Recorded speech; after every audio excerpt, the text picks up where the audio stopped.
নুরুল হক নূর, আপনাকে স্বাগত জানাই। আপনি আমাদের অনুষ্ঠানে এসে একটু পরে যুক্ত হয়েছেন। লোকজন জানতে চাইছেন যে ভিপি নূর কি ইচ্ছা করে দেরি করে আসলো কিনা, আজকে আপনার উপর রেগে আছে কিনা, ওর দলের রাশেদকে আপনি গত পর্বে আমি জানি না কি করছি। ওকে নূর, আমি আপনাকে আপনার এবং সাকিব ভাইয়ের জন্য আমার একটা কমন প্রশ্ন ছিল। সাকিব ভাই এটার জবাব দিয়েছেন। সাকিব ভাই বলেছেন যে মানে আমি প্রশ্নটা করি যে মাসখানেক ধরে দুটি সোশ্যাল ক্যাম্পেইন, হ্যাঁ দুটি ক্যাম্পেইন সোশ্যাল মিডিয়াতে আমরা দেখতে পাচ্ছি। একটি হচ্ছে ডক্টর ইউনূসকে 5 বছর ক্ষমতায় চাওয়া, দ্বিতীয়টি হচ্ছে বিএনপির যেসব জাতীয় নেতা নির্বাচনের দাবিতে সোচ্চার ছিলেন তাদের ব্যঙ্গ করে ক্যাম্পেইন। এই দুটি ক্যাম্পেইন নিয়ে আপনাদের অবস্থান কি? কোন চাওয়াটা বা কোন দাবিটার পক্ষে আপনারা? জনাব নুরুল হক নূর। অনেকদিন পরে আপনার সাথে যুক্ত হতে পেরেছি, আপনাকে শুভেচ্ছা জানাই। কারণ আপনার সাহসী সাংবাদিকতা এবং স্পষ্ট জবাবদিহিতার যে অনুষ্ঠান, সেটা ইন্ডিপেন্ডেন্ট আজকের বাংলাদেশ থেকে ডয়েচে বেলে এখন ঠিকানায়, এটা সকলের কাছে একটা গ্রহণযোগ্য প্রোগ্রাম। তো এই প্রোগ্রামটা অনেকদিন পরে যুক্ত হয়েছে এবং আপনার সাথে দেখা হয়েছে, কথা হচ্ছে, সেজন্য ধন্যবাদ। এবং আজকে আলোচনার সাকিব ভাই এই সময়ের এবং এই আন্দোলন সংগ্রামের অন্যতম একজন গুরুত্বপূর্ণ অংশীদার, সে সহ আমরা আলোচনা করছি। যথাসময়ে উপস্থিত থাকাটা একেবারেই দায়িত্ব ছিল। আমি মাঝখানে একটু বলে নেই, আপনি আসার জন্য আমি এই কথাটা বলতে, আজকে যে সমন্বয়ক শব্দটি বাংলাদেশে খুব পরিচিত, সেই সমন্বয়ক শব্দটি নিয়ে প্রথম নাম ধারণ করেছিলেন সাকিব ভাই আসলে গণশক্তি আন্দোলনের সমন্বয়ক হিসেবে, যেটি আসলে সাকিব ভাই এটার পেটেন্টও দাবি করতে পারেন। মানে যে কোনো সময় যে কোনো সমন্বয়ক যে কোনো জায়গায় আমি সমন্বয়ক বলছি বললে আপনি আসলে বলতে পারেন যে আমি হচ্ছি দাদা সমন্বয়ক বা বাবা সমন্বয়ক। যাই হোক নূর, আপনি কন্টিনিউ করেন। Thank you so much. জি, সাকিব ভাই তো এখনো আছে প্রধান সমন্বয়ক, তো সমন্বয়। Thank you.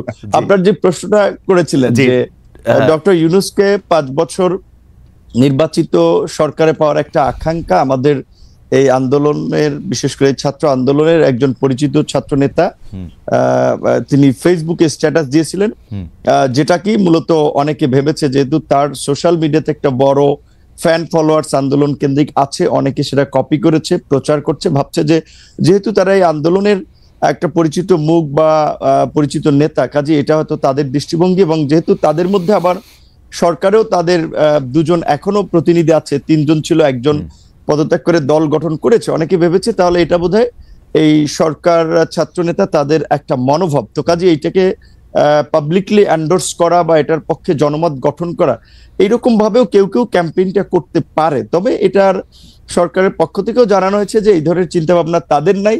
দ্বিতীয় কথা, সরকারের যদি থাকেও, এখানে আমি কিংবা সাকিব ভাইয়ের মতো আমরা যারা একটা গণতান্ত্রিক ব্যবস্থার জন্য আওয়ামী ফ্যাসিবাদের বিরুদ্ধে লড়াই করেছি, তারা তো সেটা কখনোই মানবো না। কাজে এই ক্যাম্পেইনের পক্ষে থাকার প্রশ্নই ওঠে না। এবং আপনি কি চান যে, আপনি বলছেন যে ক্যাম্পেইনের পক্ষে, আপনি চান যে ডিসেম্বর বা জুনের মধ্যেই নির্বাচন হোক, সেটা আপনি চান? আচ্ছা, আমার পজিশনটা বলছি, আপনার দুইটার একটু উত্তর দিয়ে আসে। আর সেকেন্ড একটা ক্যাম্পেইন যেটা বলেছেন যে বিএনপির যেসব নেতা ইলেকশনের জন্য খুব সরব এবং সোচ্চার, তাদের বিষয়ে নানান ধরনের একটা ক্যাম্পেইন আবার চলছে, অনেককে হেয় করা হচ্ছে, নানানভাবে প্রশ্নবিদ্ধ করা হচ্ছে।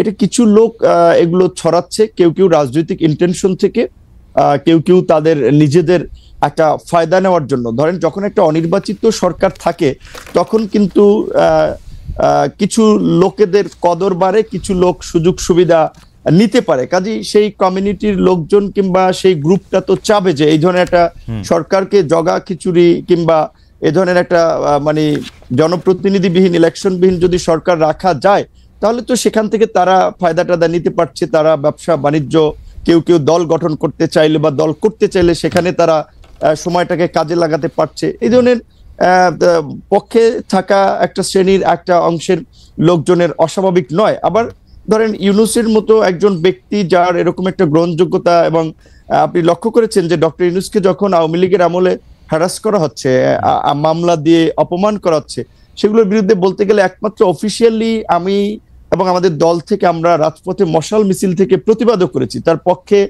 অনেকে আদালতে গিয়েছেন, সেটা ভিন্ন বিষয়। আমরা নৈতিক জায়গা থেকে তার পাশে দাঁড়িয়েছিলাম। তিনি যে আজকে সরকার প্রধান হবেন সেটা কিন্তু আমরা কখনো কল্পনাও ওইভাবে করি নাই। তো তিনি হয়েছেন, আমাদের একজন পছন্দের মানুষ ছিলেন, আমরা সবাই সন্তুষ্ট এবং আমরা তাকে সহযোগিতা করতে চাই ওই জায়গা থেকে যে এই অন্তর্বর্তীকালীন যে এই ফ্যাসিস্ট সরকার পালিয়ে যাওয়ার ফলে যে একটা সাংবিধানিক এবং রাজনৈতিক দেশে সংকট তৈরি হয়েছিল, এই পরিস্থিতি থেকে উত্তরণের জন্য এবং জন আকাঙ্ক্ষার একটা অবাধ সুষ্ঠু নিরপেক্ষ নির্বাচন করার জন্য আমরা একজন নিরপেক্ষ ব্যক্তিকে ইমাম বা নেতা বানিয়েছি, যে তিনি জনগণ এবং রাজনৈতিক দলগুলোর প্রতি ইনসাফ করবেন, একটা সুষ্ঠু নির্বাচনের পথে দেশকে এগিয়ে নিয়ে যাবেন।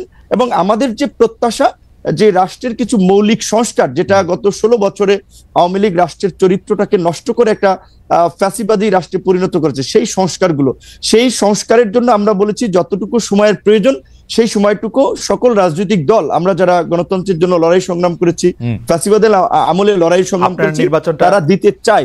সেখানে ডক্টর ইউনূস সাহেব যেহেতু নিজেই বলেছেন যে আপনারা যদি ডিসেম্বর কিংবা বেশি সংস্কার চাইলে আরো 6 মাস তার মধ্যে একটা নির্বাচন হবে। তো আমার মনে হয় যে ডক্টর ইউনূসের কোনো ক্ষমতার লোভ নাই এবং তিনি ক্ষমতায় থাকতে চাবেন না। তবে তাকে ঘিরে কিছু মানুষ একটা প্রত্যাশা কিংবা চাওয়া, সেটা আপনার যৌক্তিক কারণে কিংবা তাদের সুবিধার কারণে চাইতে পারে। তবে ডক্টর ইউনূস আমার মনে হয় সেই পথে হাঁটবেন না, এবং আমার ধারণা ডিসেম্বর কিংবা জানুয়ারি কিংবা মার্চ এপ্রিল নাগাদ এই নির্বাচনটা বোধহয়। আপনি কি চান? মানে আমি ডক্টর ইউনূস এবং তার উপদেষ্টা পরিষদের প্রসঙ্গে এই কথাটা বারবার বলি, ডক্টর ইউনূস আসলে যদি রাষ্ট্র পরিচালনা ক্ষমতায় যেতে চাইতেন সেটা তিনি 2007 সালেই পারতেন, সেটা তিনি চান নাই বলেই এটা হয় নাই। কারণ আমরা সে সময় রিপোর্টার তার গ্রামীণ ব্যাংকের অফিসের সামনে আমরাও দাঁড়িয়েছিলাম যে এরকম কোনো ঘোষণা আসে কিনা, সেটি হয় নাই। পরে তিনি রাজি হয়েছেন, তিনি কিন্তু এখনো আসলে ছাড়তেই চান। আপনি কি চান, বা তার উপদেষ্টা পরিষদের অনেকেও?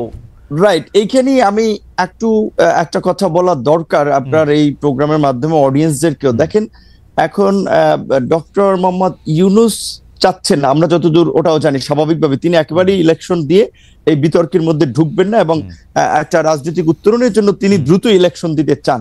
এখন তাহলে ধরেন আমাদের এই আন্দোলনের পরিচিত একজন ছাত্র নেতা, তিনি ছাত্র নেতা হলেও তার একটা দায়িত্বশীল জায়গা আছে, তিনি যখন এই স্ট্যাটাসটি দিলেন, কিংবা আজকে আমি পুরো নিউজ দেখি নাই, হেডলাইনটা দেখেছি যে স্বরাষ্ট্র উপদেষ্টার একটা বক্তব্য, হেডলাইন এরকম বলেছেন যে বাংলাদেশের জনগণ এখন ডক্টর ইউনূসকে 5 বছরের জন্য চায়। রাইট। তো এখন এইটা আপনার আমি বলাটা এক ধরনের, আরেকজন বলাটা এক ধরনের, সরকারের একজন উপদেষ্টা বলা কিন্তু অন্য মিন করে। তো তারা এই যে কিছু লোক যে ডক্টর ইউনূসের ঘাড়ে আবার বন্দুক রেখে নিজেদের ফায়দার জন্য একটা রাজনৈতিক, আমি মনে করি আরেকটা জটিলতা তৈরি করার চেষ্টা করছে, কিংবা দেশের মধ্যে আরেকটা অস্থিরতা তৈরির চেষ্টা করছে। কারণ স্বাভাবিকভাবে আমরা যারা গণতন্ত্র, ভোট এবং নির্বাচনের জন্য শেখ হাসিনার এই ফ্যাসিবাদের বিরুদ্ধে 16 বছর লড়াই করেছি, তারা তো যত দ্রুত সম্ভব একটা গণতান্ত্রিক ব্যবস্থার পুনঃপ্রবর্তন চাই, এটাও তো রাষ্ট্রের সংস্কারের একটা অংশ। সেক্ষেত্রে ইউনূস স্যার যেখানে বলেছেন ডিসেম্বরের মধ্যে কিংবা প্লাস মাইনাস 6 মাস, সেক্ষেত্রে আমি মনে করি এখন যেহেতু আমাদের সংস্কার কমিশনের জাতীয় ঐক্যমত্য যে কমিশন, তারা ইতিমধ্যেই সংস্কার নিয়ে রাজনৈতিক দলগুলোর সাথে সমঝোতার সংলাপ শুরু করেছে। সেক্ষেত্রে সরকার যদি চায় তাহলে ডিসেম্বরের মধ্যে নির্বাচন হতে পারে, সেটা কিন্তু অস্বাভাবিক না। আর নির্বাচনটা যত তাড়াতাড়ি হবে সেটা দেশের জন্য মঙ্গল হবে। নির্বাচনবিহীন দেশের গণতন্ত্র, স্বাধীনতা, সার্বভৌমত্ব নিরাপদ নয়, আমরা মনে করি। যেটা নির্বাচন যত তাড়াতাড়ি হবে তত দেশের জন্য মঙ্গল হবে। সাকিব ভাই, আপনার সাথে তো মানে নূরের সাথে আরেকটা প্রশ্নের ব্যাপারে একটু কথা বলে আপনার কাছে আসছি, তবে তার আগে একটু দর্শকরা কি বলেছেন এটা একটু দর্শকের জরিপ একটু বলে দিতে চাই। যে ভারতের বিমানবন্দর ও অন্যান্য বন্দরের জট কমাতে বাংলাদেশের ট্রান্সশিপমেন্ট সুবিধা বাতিল করা হয়েছে। প্রিয় দর্শক, দিল্লির এই দাবি সঠিক বলে মনে করেন কিনা? শতকরা 14% দর্শক মনে করছেন এটি সঠিক দাবি, 86% মনে করছেন যে এই দাবি সঠিক নয়।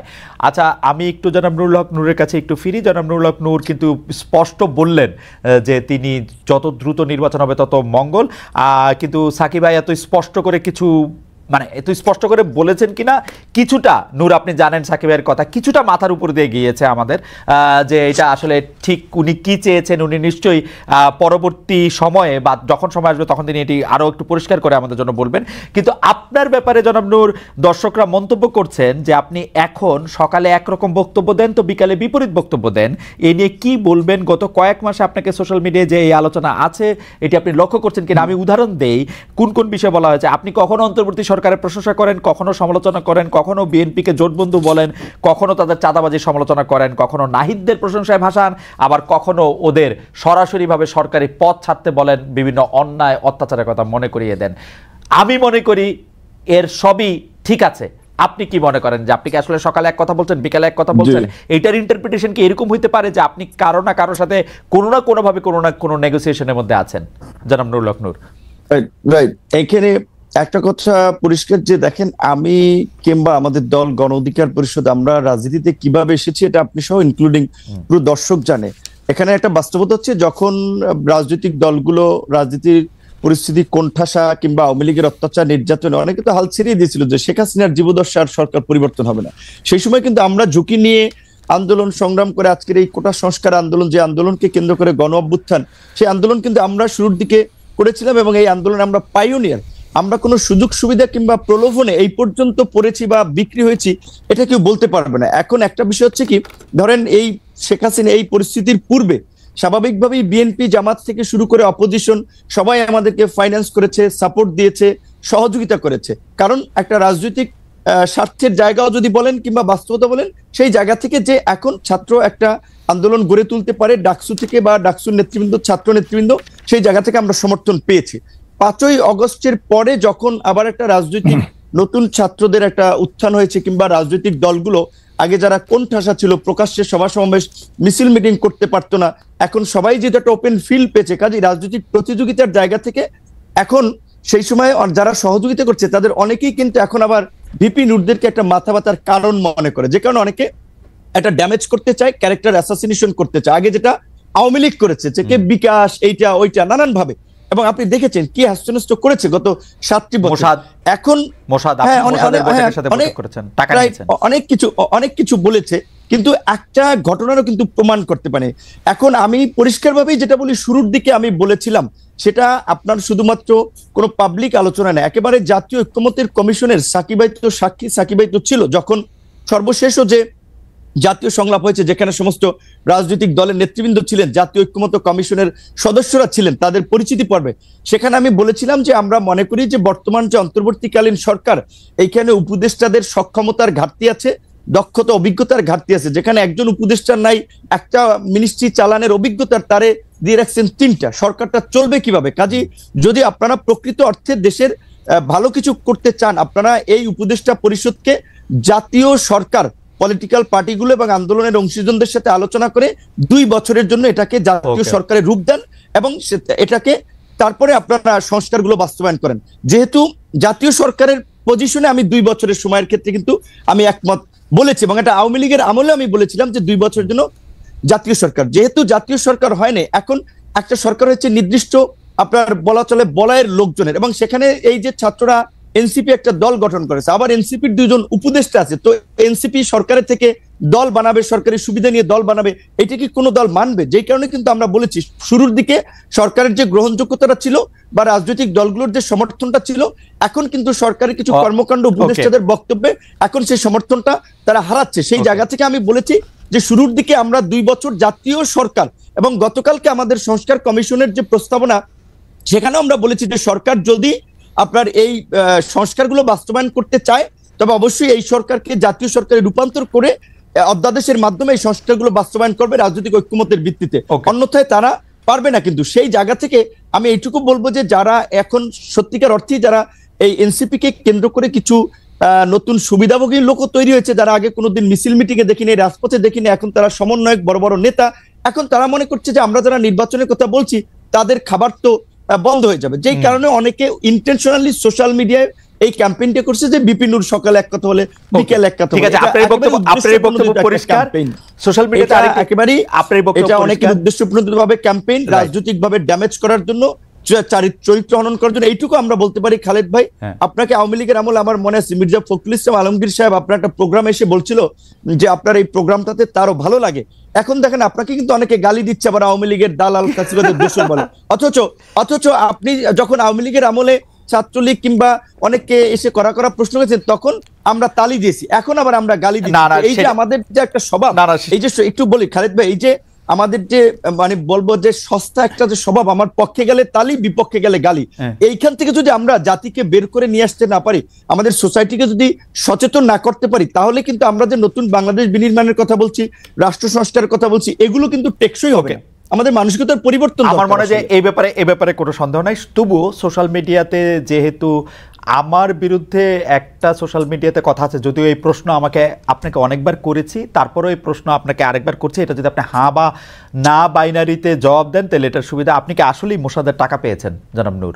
অনেকে বলেছেন এই প্রশ্নটা আপনাকে করি না, আপনাকে প্রশ্ন আগে আমাদের আপনি হা বা না বলে দেন, আমার ব্যাখ্যা দেওয়ার দরকার নাই। না না না, আমি ব্যাখ্যা দেওয়ার দরকার নাই আমাকে। হ্যাঁ, এই কথাগুলো বারবার আনাই হচ্ছে আমাদের রাজনৈতিক ড্যামেজ করার জন্য। আসলে এইটা নিয়ে অনেক উত্তর দিয়েছি, ব্যাখ্যা দিয়েছি। আমি এটা বলবো যে যারা এগুলা আমার বিরুদ্ধে অভিযোগ যে আমি আপনাকে নাকি এই প্রশ্ন কখনো করি নাই, যদি আমি আপনাকে এই প্রশ্ন অসংখ্যবার করছি, আমার বিরুদ্ধে এটা হচ্ছে আপনার অভিযোগ। অর্থাৎ আপনি কি না বললেন কিনা যে না, মানে না বলছেন না হ্যাঁ বলছেন, সেটা একটু বলুন। এটা তো প্রমাণ ভাই, এটা অসংখ্যবার বলেছে, এটা বিভ্রান্তিকর বিষয়, এটা একটা প্রোপাগান্ডা ছিল, সেটা তো প্রমাণ। ওকে, ঠিক আছে।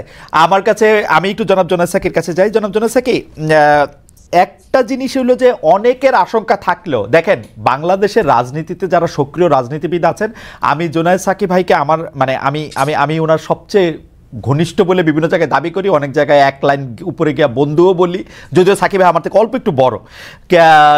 কিন্তু আমি আপনার কাছে এই প্রশ্নটা করতে চাই সাকিব, আপনি তো দীর্ঘ এইটা বলে কি সাকিবের পক্ষে আপনার অবস্থানটা জানাই দিলেন? হ্যাঁ, আমি সাকিবের পক্ষে অলওয়েজ।